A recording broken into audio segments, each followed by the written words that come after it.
Uzoq yaqindan keladigan bemorlarni ko'ramiz ko'p. Har kunlik bemorlarga e'tibor beradigan bo'lsak, asosiy shikoyat bemorlarda ko'zning xiraligiga bo'ladi. Ba'zida uzoqqa xira, ba'zida yaqinga xira, ba'zida o'rta masofaga xira. Yoshga xos xiralik deyiladi.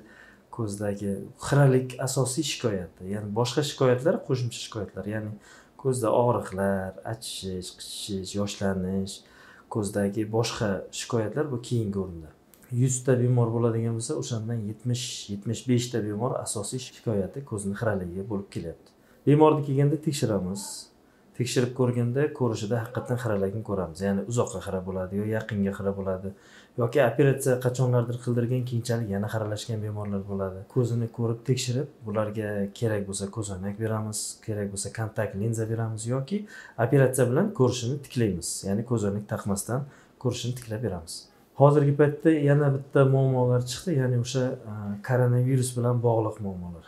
Ya'ni koronavirus bo'lgan bemorlarda ham ko'zini xiralashi va undan keyingi bo'ladigan muammolar ham ko'payib ketdi. Ya'ni o'zi hozir mana jamiki 2 yilga yaqin bo'lgan bo'lsa, shu muddatda avvalgi holatga nisbatan bemorlar soni ham ko'paygan. Ko'rishni xiralashlariga yana bitta sababchi bu avloddagi o'zgarishlar, ya'ni bemorlarni nasldan naslga o'tadigan kasalliklari bor.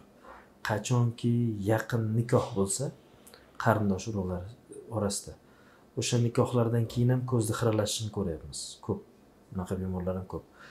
Ba'zi shapko'rlik degan kasalliklar ko'paydi. Ya'ni bu ota-ona, qarindosh bo'lganlarda ko'pincha uchraydi. O'shaning uchun biz bemorlarga ham aytamiz, sizni bolalaringizni ham chiqishi mumkin. Iloji boricha turmushga chiqayotganingizda yoki uylanayotganingizda iloji boricha qarindoshlarga umuman bog'lamang va ertaga bolalaringiz sog'lom bo'lishiga olib kelasiz. Uzoqni ko'ra olmaydigan bemorlar ham yoki astigmatizmlar ham nasldan naslga o'tishi mumkin. Ikkita tomonda, ham ota ham ona tomonda bo'lsa, demak bilingki bu bolalarda chiqish ehtimoli oshib ketadi. O'shaning uchun qarindoshlarda bo'ladigan holatlarda yoki ikkita tomonda ham naslda bo'lgan holatlarda albatta bolasini ko'rishini xiralashiga olib keladi. Keyin yana uzluksiz ishlash xiralikka olib keladi. Kuniga bir soat ishlaganda 10 minut ko'zga dam berish kerak. Uzoqlarga qarab turib ko'zni dam oldirib, ko'zini yumib ochib, o'sha ko'zga dam berib ishlash kerak. Ko'zda vitamin kamayishi hisobiga ko'rish xiralashmaydi. Ya'ni hozir internetlarda ko'p dorilar chiqib ketdi, faqat yolg'on uchun mana shu vitaminni ichsangiz, ko'zoynaksiz yaxshi ko'rib ketasiz deydi. Unaqa narsalarga o'zi ishonmaslik kerak, umuman foydasiz bo'lgan yoki masalan ko'zda deydi kataraktani yoki glaukomani mana shu dori bilan davolab yuboradi deb aytadi. U iloji yo'q bu narsa. Keyin ko'zning xiraliklariga yana bitta sabablardan bittasi ko'p sho'r yoki ko'p shirinlik iste'mol qilish. Diabet kasalliklari, ko'zdagi keyin ko'p asabiylashish hozir ko'payib ketdi. Bir kunda ko'z xiralib qolishi mumkin. Bitta yaxshi siqilsa ko'zning gavhari xiralashadi, bemorning ko'zi xiralashadi. Yaxshi, yosh katta bo'lganlarda ayniqsa iloji boricha ko'p stress holatlardan o'zini olib qochish kerak. Yig'laydigan, kuchli asabiylashadigan joydan qochish kerak odam. O'shanday qilsa gavharini almashtirishga olib kelmaydi. Xo'p, katarakta bo'ldi, nima qilamiz? Gavharni almashtirib boshqa gavhar qo'yamiz. Bu ish oson ish hozirgi paytlarda. Lekin shuni oldini olish uchun asosiy masala o'sha ko'p asabiylashmaslik. Bemordan so'raymiz, siz qachon ko'rishingiz xiralashsa, men deydi shu bir kuchli asabiylashish bo'ldi, bir hafta bo'ldi deydi. Shundan keyin ko'rishim xiralashib ketdi deydi. Aniq sanasigacha aytib beradi ba'zida. Institutgacha bo'lgan o'qishga kirish uchun bolalarga juda ham nagruzka bilan o'qitish boshlandi. Ya'ni kim o'zlariga boshlandi, mening bolam kuchliroq o'qish kerak deb kichkina bolalikdan ingliz tili, matematikalar, juda kuchli fanlar, yana masalan chuqurlashtirilgan fanlar, masalan meditsina sohasini o'ylamizmi yoki boshqa matematika sohasi, qaysi soha bo'lishidan qat'iy nazar repetitorlik kuchayib ketdi. Buni yaxshi tomoni bor, bilim oshdi bolalarimizda. Hozir masalan bundan bir 10 yil oldingi bola bilan hozirgi bolaning farqi juda katta. 10 yil oldingi imtihon savollari bilan hozirgi juda katta farqi bor. Lekin buni yomon tomoni bemorlarda ko'rishi xiralashib ketdi. Hozirgi pokoleniyada institutga kirgan birinchi kurs, institutga kirgan ikkinchi kurs ko'zida -2 bor.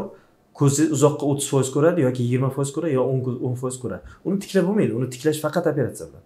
na dori, na lecheniya hech qanaqa foyda narsa bermaydi. Ochki beramiz, ochki taqadi, ochki taqish xohlamasa linza taqadi, linza taqish xohlamasa lazer bilan korreksiya qilib beramiz va shu bilan bemor bemalol tiniq ko'rib ketadi. Ko'z xiralashiga sabablardan bittasi qon bosimini oshishi va sahr kasalligi. Ko'zdagi shakarli sahrli diabet kasalligi. Vaqtida qon bosimini o'lchab turish kerak. Qon bosimi ko'tarilgan sari qon tomirlar devoridagi o'zgarishlar berib, ko'zdagi qon quyilishlarga olib keladi va ko'zdagi ko'ruv nervidagi o'zgarishlarga olib keladi va bu qaytalanmaydigan jarayonlarga olib keladi. Va qon tomirlaridagi o'zgarishi bor bo'lgan odamlar ichkilik spirtnoy ichish mumkin emas. Chunki spirtnoy aroq ichishi yoki har qanaqa spirtnoy ichish natijasida qon tomirlar devoridagi torayish hisobiga qon quyilishlar olib keladi. Mana diabet bo'lgan bemorlar kuniga ko'ramiz. Mana bu tomografiya degan apparatimiz bor. Hozirgi paytda O'zbekistondagi eng oxirgi uskuna hisoblanadi. Ko'rsangiz shishib yotibdi to'rparda. Tekis bo'lishi kerak. O'sha sahr hisobiga, qon bosimi hisobiga kelib chiqadigan holat ko'pincha. Buni nima qilamiz? Bunga lazer qilamiz, bunga ko'zni ichiga, ya'ni qorachiqdan ko'zni ichiga qilinadigan ukollarimiz bor. Zatrab, Avastin degan, Lucentis degan dorilarni qilamiz, ko'zni ichiga qilib davolaymiz. Diabet bo'lgan bemorlarga aytamiz, sizni ko'zingiz mana hozir operatsiya qilib berdik, gavharni almashtirib berdik, yaxshi bo'lib ketdingiz. Lekin siz har doim 3 oyda bir marta ko'zingizni to'liq tekshiruvdan o'tib turing. Chunki sizni ko'zingizda diabet hisobiga o'zgarishlar beradi.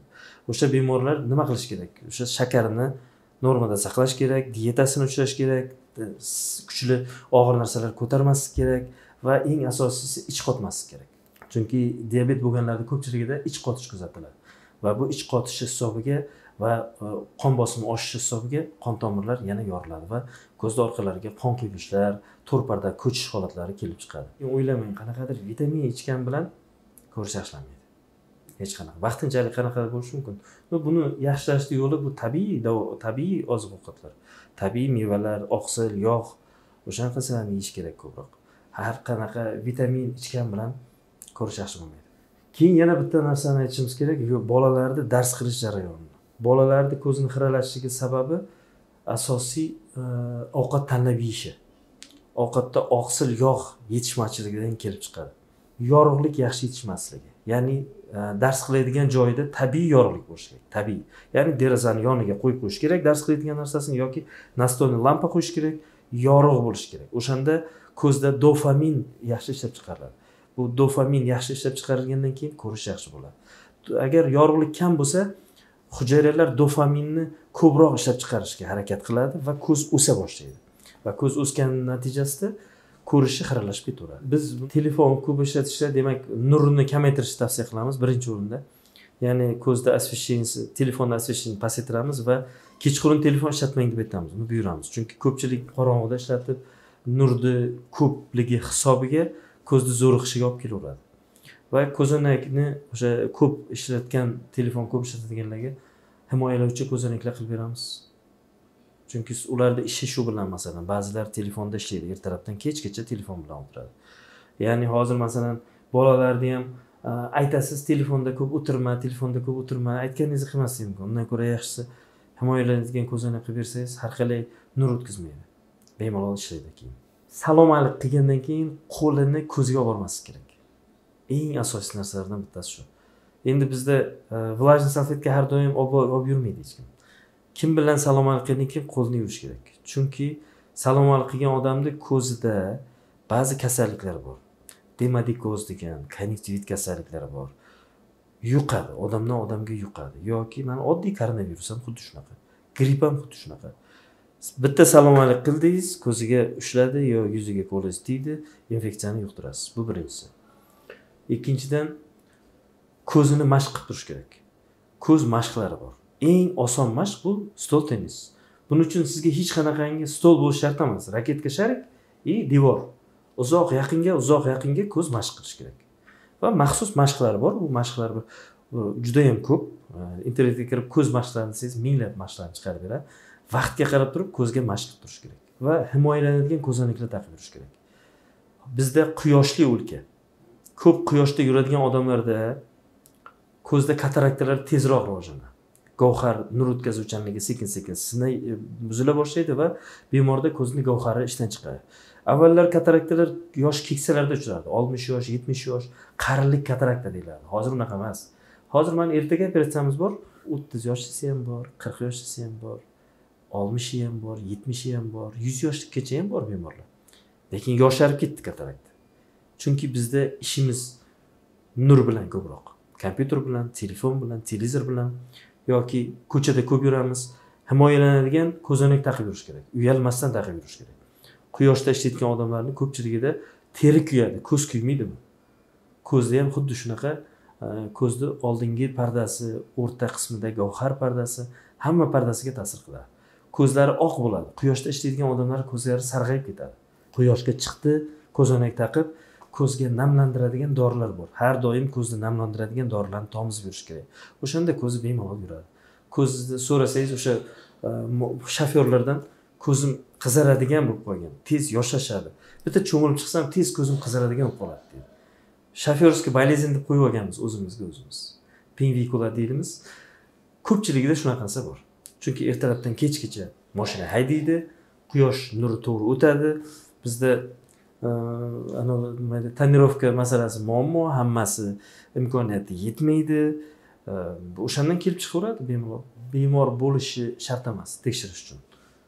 Sog'lom odam 6 oyda bir marta ko'zini tekshirib turish kerak. Chunki bu ko'z olamni ko'rish uchun asosiy vosita, tashqi muhitni ko'radigan narsangiz bu ko'z bu. O'shaning uchun 6 oyda bir marta ko'zni tekshirib turish kerak. Hozirgi paytda refleksion anomaliyalar, ya'ni ko'zdagi ko'rish xiralaklari ko'payib ketdi deganimni yana bitta isboti o'tgan haftada rekord qildi. Ya'ni bir kunda 58 ta operatsiya qildim. 58 ta operatsiya, 58 ta ko'z hech qachon qilmaganman.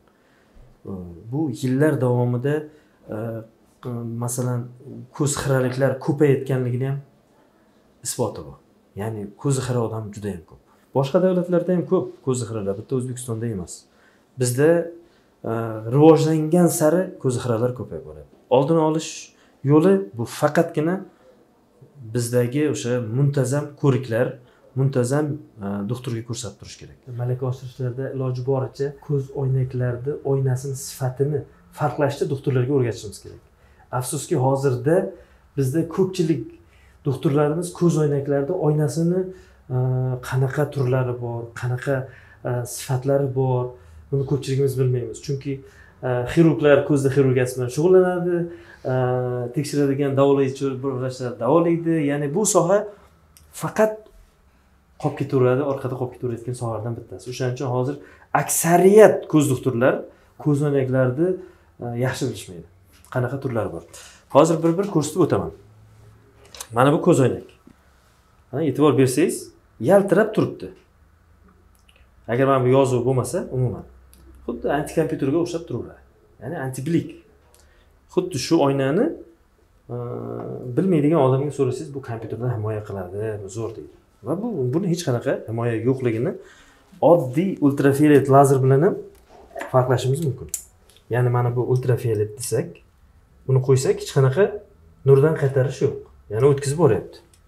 Ya'ni bu bizga keladi, ko'z o'ynagim zo'r deydi, kompyuterdan himoya qiladi deydi, lekin hech qanaqa kompyuterdan himoya qilmaydi. Bemorlarda ko'zda minusi yo plusi bor yoki sog'lom bo'lgan holatda mana shu Himax oynani qo'ydirgan bemorlar ko'p. Ya'ni bu oyna antiblik oyna, hech qanaqangi zashitasi yo'q.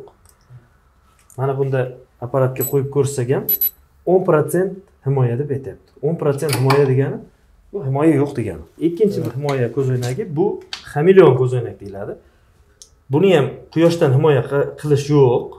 Faqat e'tibor bersangiz, rangi o'zgaradi. Quyoshda qorayadi.